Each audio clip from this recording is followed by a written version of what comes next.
السلام علیکم ورحمۃ اللہ وبرکاتہ۔ بسم اللہ الرحمن الرحیم۔ سامعین کرام، جب ہم کسی نیک کام کا ارادہ کرتے ہیں یا کوئی نیک عمل کرنے لگتے ہیں تو شیطان کی پوری کوشش یہ ہوتی ہے کہ وہ عمل برباد ہو جائے، تلف ہو جائے، ختم ہو جائے۔ اس کے لیے اس نے صورت یہ نکالی ہے کہ مسلمان کے دلوں میں طرح طرح کے وساوس اور گندے خیالات پیدا کرتا ہے، اور بھرپور کوشش کرتا ہے کہ مسلمان کی یہ نیکی تلف ہو جائے اور ضائع ہو جائے۔ یہ وسوسے کیا ہیں اور کیوں آتے ہیں؟ جب سائنسدانوں نے اس کی تحقیق کی تو معلوم ہوا کہ روزانہ 60,000 ریڈیشن ویوز انسانی دماغ سے آ کر ٹکراتی، اور یہی ریڈیشن وسوسے آنے کی وجہ ہے۔ انہی ریڈیشن کی وجہ سے دماغ میں خیالات پیدا ہوتے ہیں، جنہیں انگریزی زبان میں تھاٹس کہتے ہیں۔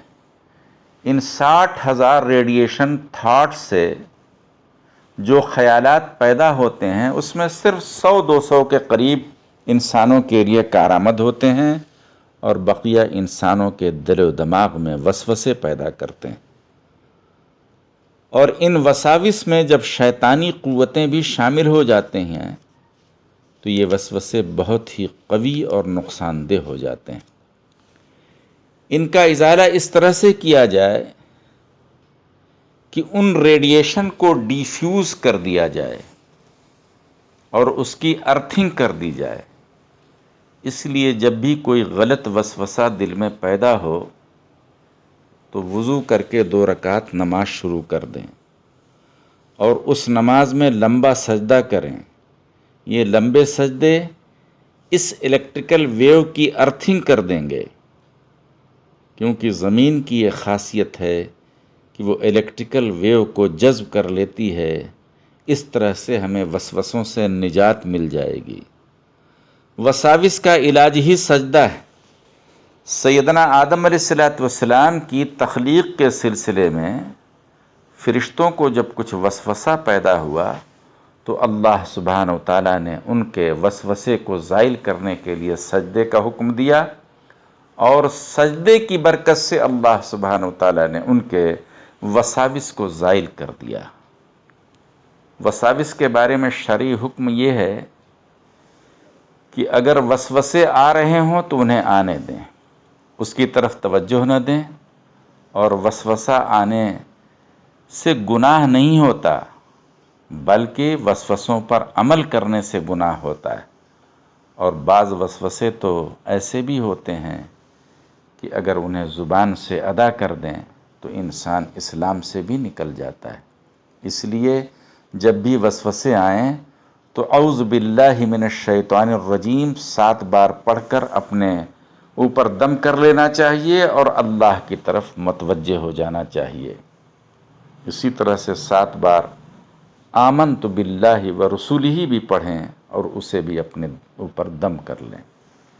اس سے وسوسوں کا ازالہ ہو جائے گا۔ توبہ استغفار بھی وسوسوں کا مکمل علاج ہے۔ اس سے بھی وسوسوں کا اثر زائل ہو جاتا ہے۔ دیکھیے، وسوسوں کی جو شروعات ہوتی ہے وہ پاکی اور ناپاکی کے مسئلے سے ہوتی۔ وضو میں 3 بار سے زائد اپنے وضو کو دھونا نہیں چاہیے۔ اگر آپ چوتھی بار اپنے چہروں کو، ہاتھوں کو دھوتے ہیں تو یہ شریعت میں منع ہے، کیونکہ یہ پانی کی بربادی ہے اور اسراف ہے۔ اس سے وضو میں نقص پیدا ہو جاتا ہے۔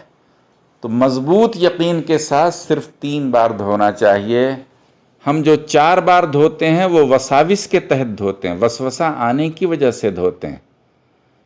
معزز سامعین کرام، بعض لوگوں کو یہ شکایت ہوتی ہے کہ ان کو قطرات جاتے ہیں، تو ہمیشہ یہ احساس رہتا ہے کہ قطرے جا رہے ہیں، اس لیے وہ وضو پر وضو کرتے ہیں۔ اس کا علاج شریعت نے کر دیا کہ اگر ایسی سچویشن ہے تو الیقین لا یزول بالشک، جب تک شک ہے تب تک تمہارا یقین زائل نہیں ہوگا، اگرچہ قطرات نکل بھی جائیں تو تم ناپاک نہیں ہو، تمہارا وضو نہیں ٹوٹا۔ ہاں جب بالکل یقین ہو جائے کہ قطرات نکل گئے ہیں تب جا کر وضو ٹوٹتا ہے۔ تو یہاں بھی دیکھیے شریعت نے وسوسے کا علاج کر دیا کہ جب تک یقین نہ ہو محض وسوسوں کی وجہ سے، وہم کی وجہ سے دوبارہ وضو نہیں کرنا چاہیے۔ اسی طرح سے نماز میں اگر خیالات آتے ہیں تو آنے دیجئے، نماز میں اپنے دل کو اللہ کی طرف متوجہ رکھیے، نماز کے الفاظ پر غور کیجئے، امام جو پڑھ رہا ہے اسے غور سے سنیے، انشاءاللہ تعالی وساوس کی حفاظت ہو جائے گی۔ تو وسوسے آنا انسانی فطرت ہے، مگر اسے اپنے اوپر طاری کر لینا اور ان وساوس کا شکار ہو جانا اس سے منع کیا گیا ہے۔ اس کے لیے وہ تدبیریں آپ کریں، انشاءاللہ تعالی وسوسوں کا علاج ہو جائے گا۔ اللہ سبحانہ و تعالی ہم سب کو عمل کی توفیق